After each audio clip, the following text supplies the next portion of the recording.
Hello everyone, Assalamu alaikum. Welcome to Bengal Edustudio. So today we will learn how to construct question in a very easy and simple way. So শুরুতেই জেনে নেওয়া যাক question আমরা কতভাবে construct করতে পারি। Question সাধারণত দুই রকমের হয়ে থাকে। একটা হচ্ছে yes no question, yes no question, আর একটা হচ্ছে WS question. yes no কোশ্চেনগুলো কোনগুলো? তোমাকে যদি প্রশ্ন করা হয় তুমি কি রোজ খেলো, কিভাবে প্রশ্ন করব? Do you play every day? এখানে আমরা প্রশ্নের উত্তর দিতে পারি ইয়েস অথবা নো।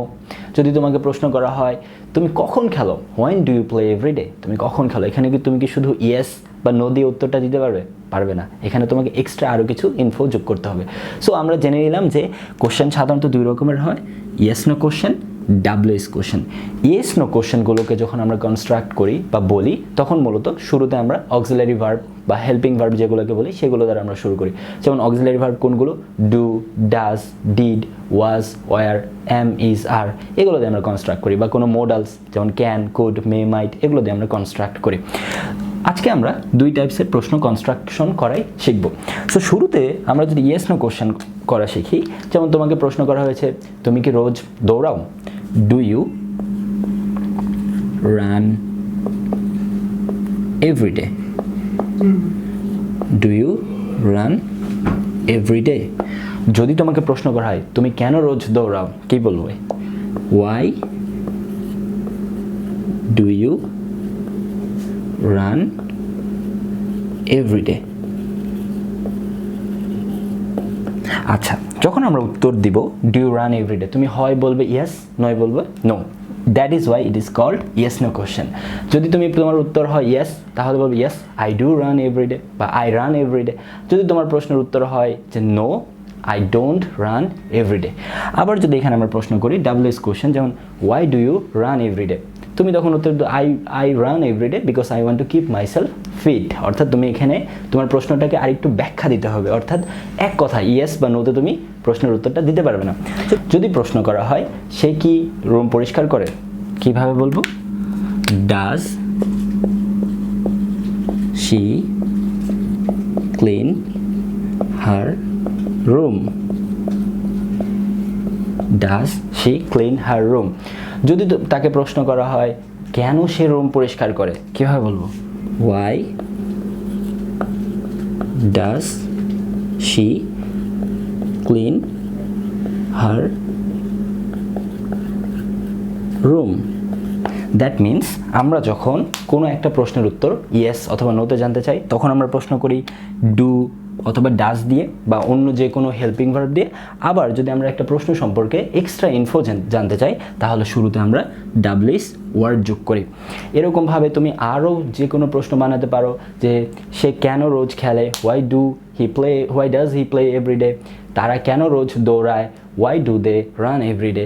তুমি কেন রোজ এখানে আসো, why do you come here every day? যদি তোমাকে প্রশ্ন করা হয় তুমি কি এখানে রোজ আসো, কীভাবে প্রশ্ন করব?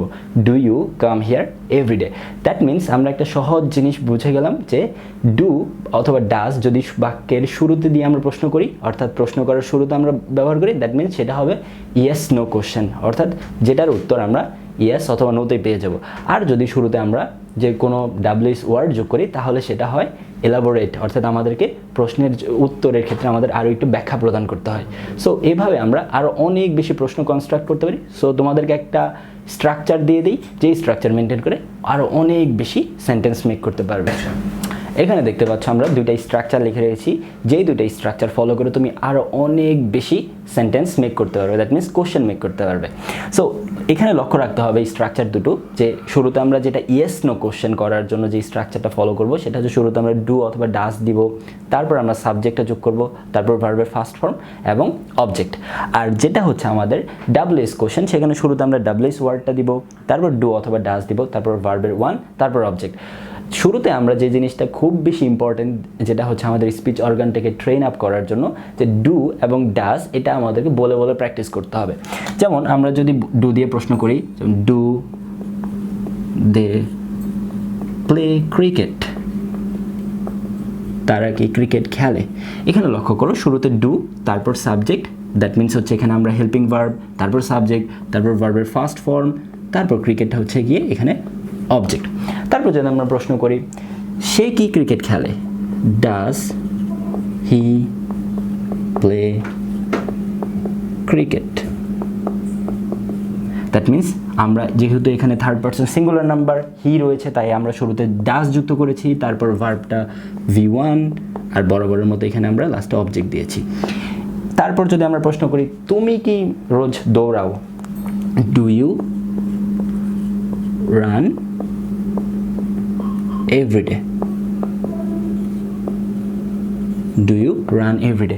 এখানে আমরা যেহেতু ইউ রয়েছে সাবজেক্ট, তাই আমরা এর আগে শুরুতে ডু হেল্পিং ভার্বটা এনেছি, তাই ডু তারপর সাবজেক্ট তারপর V1 তারপর বাকি অংশ। সো এভাবে আমরা ডু অথবা ডাসকে ইউজ করে আমরা প্রশ্ন বানাতে পারি। এখন যেটা হচ্ছে ডাব্লিউএস কোশ্চেন, যেটা হচ্ছে আমাদেরকে আরও এক্সট্রা কিছু অ্যান্সারের ক্ষেত্রে আমাদের এক্সট্রা আরও কিছু ইনফো দিতে হয়। যেমন এখানে যেহেতু বলা হয়েছে ডু দে প্লে ক্রিকেট, তারা কি ক্রিকেট খেলে, আমরা যদি প্রশ্ন করি তারা কখন ক্রিকেট খেলে, কীভাবে বলবো? When do they play cricket, when do they play cricket. যদি আমরা প্রশ্ন করি, এখানে যেহেতু লেখা রয়েছে ডাজ হি প্লে ক্রিকেট, যদি প্রশ্ন করি কেন সে ক্রিকেট খেলে, why does he play cricket, why does he play cricket. যদি প্রশ্ন করা হয়, এখানে লেখা রয়েছে ডু ইউ রান এভরিডে, তুমি কি রোজ দৌড়াও। যদি প্রশ্ন করা হয় তুমি রোজ কোথায় দৌড়াও, where do you run every day, তুমি রোজ কোথায় দৌড়াও। তার মানে আমরা খুব সহজে বুঝে গেলাম ডু অথবা ডাজ দিয়ে যখন প্রশ্ন করবো তখন হচ্ছে আমরা ইয়েস নো, অর্থাৎ ইয়েস বা নো দিয়ে আমরা অ্যান্সারটা দিতে পারি। কিন্তু যখন আমরা ডাব্লিউএস কোশ্চেন অ্যাড করবো তখন হচ্ছে আমাদের শুধু ইয়েস বা নোতেই আমরা অ্যান্সারকে সীমাবদ্ধ রাখতে পারবো না, আমাদেরকে আরও এক্সট্রা কিছু ইনফো দিতে হয়। সো তুমি এই দুইটা স্ট্রাকচার মেনটেন করে অর্থাৎ ফলো করে আর অনেক বেশি সেন্টেন্স বানাতে পারবে। সো কমেন্ট বক্সে তুমি তোমার বানানোর সেন্টেন্সগুলো লিখতে পারো। সো এই ছিল আজকে আমাদের আয়োজন। তো আমাদের চ্যানেলের সাথেই থাকো, আমাদের চ্যানেলটাকে সাবস্ক্রাইব করে রাখতে পারো যাতে যে কোনো নতুন ভিডিও আসলে তুমি সাথে সাথে তা পেয়ে যাও। তো ততক্ষণ পর্যন্ত সবাই ভালো থাকো। আসসালামু আলাইকুম।